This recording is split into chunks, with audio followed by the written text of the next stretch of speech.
Yo, what's up everybody? Welcome to our channel. On today's video, we're going to be talking about the top 10 most overrated towns in the United States.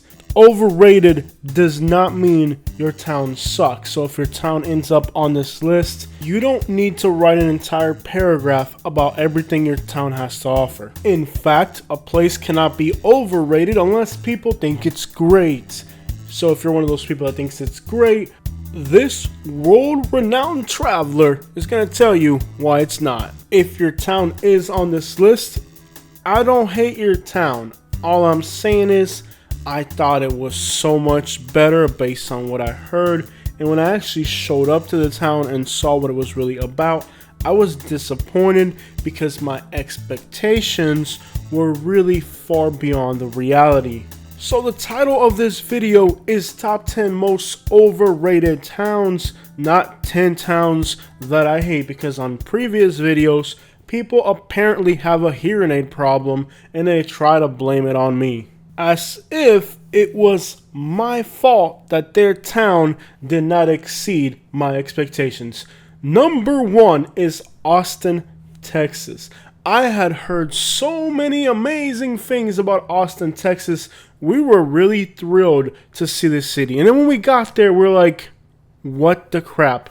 This is the most soulless and empty and bland place we have ever encountered. Now, to be fair, outside of city limits in the rural parts towards the lakes, there are better areas, but they're not within Austin. They're kind of further out from town's city limits. This one really hurt me because I saw San Antonio and I absolutely loved it, and then I was expecting Austin to be so much better. Like, we actually left San Antonio early so we could see this great Austin that everybody was moving to, that everybody was excited about. And then we got there and we're like, you gotta be kidding me. This place is completely soulless, and somehow people think it's great because I don't even know why, but they, whatever. Who knows? Number 2 is Raleigh, North Carolina. Here is another city that we thought would just be incredible based off everything everybody was telling us. And then when we got there, we're like, you're kidding me. This can't really be it, but it really was. This city is so overrated. And we spent some time here in the daytime. We spent some time here at night. We stayed at some fancy accommodations. And for the most part, this place really let us down. Apex and Cary are two very nice, diverse suburbs outside of city limits. Supposedly, there was a growing Cuban community there. I was excited for that. We found like one restaurant in the suburbs, and it wasn't even a real restaurant. It was kind of like a food truck, and it wasn't as great as it was told us to be. So this is a city that really let me down, and I spent some time here at night, and it actually felt pretty sketchy, pretty scary and dangerous at night. So definitely very overrated. Number 3 is Asheville, North Carolina. This place really disappointed me because we had heard so many great things about this place, and so many people talked this place up as if it was this amazing place. When we got there, it seemed nice. There was nice buildings, a lot of growth. There was all this graffiti. It had all these cool vibes. But then we started to look around a little bit better. The overwhelming amount of homeless people and crime in this city was not acceptable to us. It was really disgusting to walk the sidewalks and smell people. I have never been to a city where people themselves smell so bad. Like, you'd be walking on a sidewalk and somebody would pass by you and you would literally it would literally hit your sinuses. That's how bad the people smelled. The hygiene and the homelessness in the city is out of control, and it really turned us off, and we were glad to get out of there. Despite the beautiful mountain views in the background, the city has a long way to go. Number 4 is Laurel, Mississippi. So we're watching the TV show. We're excited about Laurel, Mississippi. We thought it would be this beautifully restored town, and then we get there, and it's absolutely run down. The people were kind of hostile and hyper aggressive. The food accommodations weren't even all that great. This town is really hyped up by TV, and a lot of these towns, the media, TV, does so much to hype up these towns because there's a TV show being ran in these little towns and you think it's like whatever. But they're only showing you the scenes of the town that they want to show you. When you actually go to these towns and you see the real picture, it is so far from what they show you on TV that it's actually depressing. I found the town to be kind of dangerous, and we even thought somebody was trying to carjack us because they were waiting right by our car. Several teenagers. Really sketchy, dangerous place. Don't recommend it. Number 5 is Spartanburg, Tennessee. We spent quite a little bit of time in this town, and our expectations were so high. We had heard this town being mentioned on country songs. We had heard so many great things about the culture and vibes of this town. And then we show up and we're like, what the crap is going on here? Like, are we like in the hood? Yeah, we really were. And then somebody tried to, again, carjack us or kind of like crash their car into us or something to get us to step out. Something along those lines where they're trying to like carjack you basically, and stunts they pull to see if you're easy to be, whatever. It was so like dangerous. We went to the town and like we went to restaurants and did stuff in the town, and everything seemed subpar. Definitely not what we had heard. Definitely not what we had expected. And it was a huge disappointment. But the biggest disappointment was reading the comments and even threats that we got on the video as if they were going to convince us to bring the video down, which was just our regular drive around video. Number 6 is Nashville, Tennessee. Am I saying that Nashville sucks? Am I saying that I hate Nashville? No, I can't wait to be back in Nashville to enjoy the city. It is a great vacation destination, but even as you're vacationing, the reality of living in Nashville sets in. The traffic that you're going to face, because you're not really going to live within Nashville. You're probably going to live somewhere in the suburbs. You can be stuck on Interstate 65 for like 2 hours. It is some of the worst traffic you'll ever encounter. And I don't know if you know this about Nashville, their weather is pretty crappy. They actually get a bunch of snow all the time and cold weather. Like they actually get somewhat of a real winter going on here. Overall, I love the city. They have great food, great culture. I look forward to being back in Nashville, but it's definitely overrated. The reality of living in Nashville and the price tag that comes with it is incredible. I like Franklin. It's really expensive, little suburb on the south side. Number 7 is Louisville, Kentucky. I couldn't actually believe how many people are considering moving to Louisville as if it was this great destination. The city is overrun with crime, and over the last few years, the crime has been record-breaking, and it has set the city among the most dangerous cities in the entire country. That has not stopped people from California from moving here thinking it's great. And the neighborhoods that have a little bit better things going on are really expensive. Like, you could actually end up in Florida type expensive and still have some money left over. Even the suburbs are not that great. The city has a lot of problems. It's actually in a civil unrest type of state. I don't really understand how bad California is when people move here and they think it's a great place. I know Louisville very well. I actually lived in Louisville, Kentucky, so it's really interesting to see the comments, the way they try to put their comments on the videos about my opinions about Louisville, because they know I'm from there and they can't really come at me with some crazy story because I already seen it. Number 8 is Cape Coral, Florida. Cape Coral was actually my number 1 best place to move to Florida a few years ago.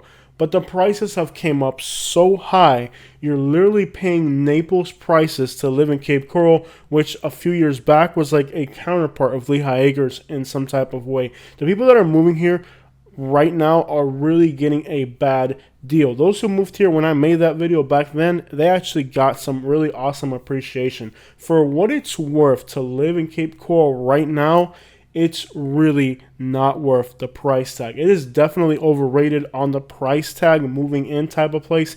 And as far as an attraction, a place to visit in Florida, there's absolutely nothing noteworthy in Cape Coral. There's no culture, there's no beaches, there's nothing that makes it a unique, cool place. It's just a place to live in Florida if you want to live in Naples but can't afford it. And let me tell you about the snobby, Karen type people that are landing here. Horrible. Number 9 is Baldwin County, Alabama. If you think there's a lot of Karens in Cape Coral, you haven't been to Baldwin County, Alabama. This is basically the only nice county in all of southern Alabama.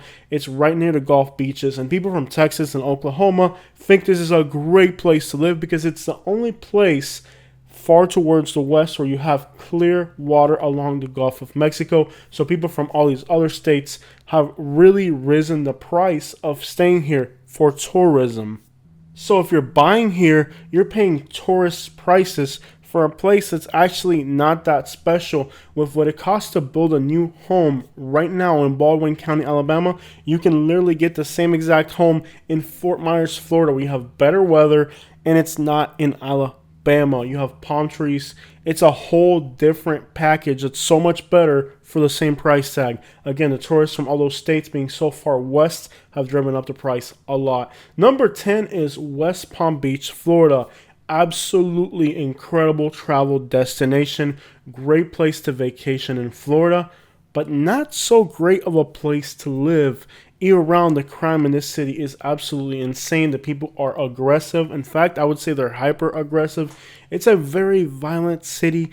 I don't understand why it's so violent, but it's definitely overrated to live there. And the people that are moving here, I think they're not realizing how much of a bad package they're getting. The price tag, again, is inflated due to tourism. So you're paying this ridiculously elevated price tag to live here. And then you're dealing with traffic, crime, and a bunch of other problems that you would think at that price tag, you wouldn't be dealing with those problems. But somehow you are, because it's so overrated. You really don't want to end up in West Palm Beach. It's more of a touristy and crimey type of place than it is a place you want to move your family to. All right, well, there it is. Those are the top 10 most overrated cities in the United States. Honorable mention, Wetumpka, Alabama. It's right outside of Montgomery, out of all the horrible places you could be outside of. That could be a whole lot worse if it was outside of Baton Rouge. Or somewhere between Alexandria and Shreveport. That would be even worse. Or anywhere in West Virginia, really. Yeah, talking about places that are not overrated. They're just like the opposite of overrated. Like they're actually a whole lot worse than what people think they are. When I lived in Alabama, Wetumpka was actually the county seat for where I lived. So I would have to go there to get my license or pay taxes or whatever the crap I was doing with the government. And at first I kind of fell for it. I was like, I saw the river and this and that. But then like one day I was working on the hillside that you see there in the background. And I was doing a trash out, and it was all like condoms and like tampons in a fire pit, and then there was like cockroaches crawling out of the crack needles, and I was like, wow, this is a very disgusting place. And somehow people only see what they see on the TV shows, but sometimes it takes a while to see what's really in the background. A lot of times places on the exterior appear to be beautiful and colorful, but once you actually spend some time there, you start to see like the real ugly side of those places. Nonetheless, there's great people in Wetumpka, and I wish this town the absolute best. It's just a country area surrounding it, and the city of Montgomery right next to it really don't help this great place get the credit it deserves. I could have literally bought a house in Wetumpka for less than $100,000 that was inhabitable right before the TV show came in and made it popular. I actually moved to that area the same week that they released what town had won that hometown takeover thing. I was working in Wetumpka a lot. Lots of great people there were giving me good work and paying me really well. And it turns out that while you were watching the TV show and you were watching whatever was going on there, in the background there was so much stuff going on. Like the people of the town were actually upset at which businesses got fixed up because they were trying to pull some strings so that their friends and their buddies and their own businesses could be the ones getting restored. And they were really upset about the particular families that had their businesses restored. So instead of being thankful that this town, which was like falling to complete crap when I arrived there, it was in bad, like when I first arrived to Wetumpka, it was like in really bad shape. Then they start to fix it up and it looks really nice at this moment. Like what they did for this town was incredible. But instead of being thankful for those people to come there and fix their town, which was absolutely falling to crap, had no tourism, had no life, this town was in bad shape when I showed up. Now it's in much better shape thanks to this TV show. But instead of being thankful for this TV show coming in and doing all that, these people were actually like arguing and like mad at them because the businesses that were chosen were not the ones that they wanted. So like it was so like unthankful, and it really goes to show that small town politics in these places go so much further than common sense. A lot of times they don't care what benefits the town. They don't care about what benefits the city and makes it better. and what's like a general consensus better for everybody. They care so much more about their small town politics. Luckily, none of this crap actually aired on TV. I felt like going on and making a video and explaining all this that was happening in the background during the TV show. But I was like, you know what? These people don't deserve what's being done to them. Like, they came here, they fixed up this town. They ought to be thankful. But instead, they're so caught up in their small town politics because of what they wanted versus what they got. And really, it was all over greed. I'm sure deep down, Wetumpka left a bad taste in their mouth, just like it did to me. In my case, I moved to their town to promote it, to bring business. But they didn't care about what I was doing for the town. They cared about their small town politics first. So they were not going to give me credit because it didn't originate with them. Since it didn't originate with them, they don't care about if it benefits their community. They just care that, hey, you're not politicking our way, so you're against us. So a lot of times in these small towns, what benefits the community. I've seen this happen in so many of these small towns. Like, I remember this place called Gallipolis, Ohio. I had found all this historical memorabilia, and I was going to donate it to their society, that like historical society. I called them up. I'm like, hey, I found all this memorabilia from your town. I want to donate it to you. And instead of saying, yes, thank you for donating us all this memorabilia about our town, they were more interested in how I got it and who gave it to me than what it was that I had about their town, which goes to show that when you get to these small towns, it's not about what you're doing, it's about who's doing it, who's getting credit, and like all their small town politics, and all that gets in the way of the progress, the greater benefit of the community. And it's not just an Alabama thing. This happens, like I said, this was in Ohio. It happens all over the place, where what's best for a community is not really that important to the people that are making the decisions. They want to get the credit for themselves. They want to be the ones to be glorified for whatever happens in that town. And if somebody from the outside comes and makes things better, then they don't even, like, they want to push that aside. They don't want to give credit or acknowledge that. So I'm pretty sure those people that came from Mississippi to do all that for Wetumpka, I think they should have done it to their own town, to be honest. And then maybe those people would have appreciated it more. Anyways, that's just my thoughts and opinions. Hey, nothing more than that. It's just my opinions.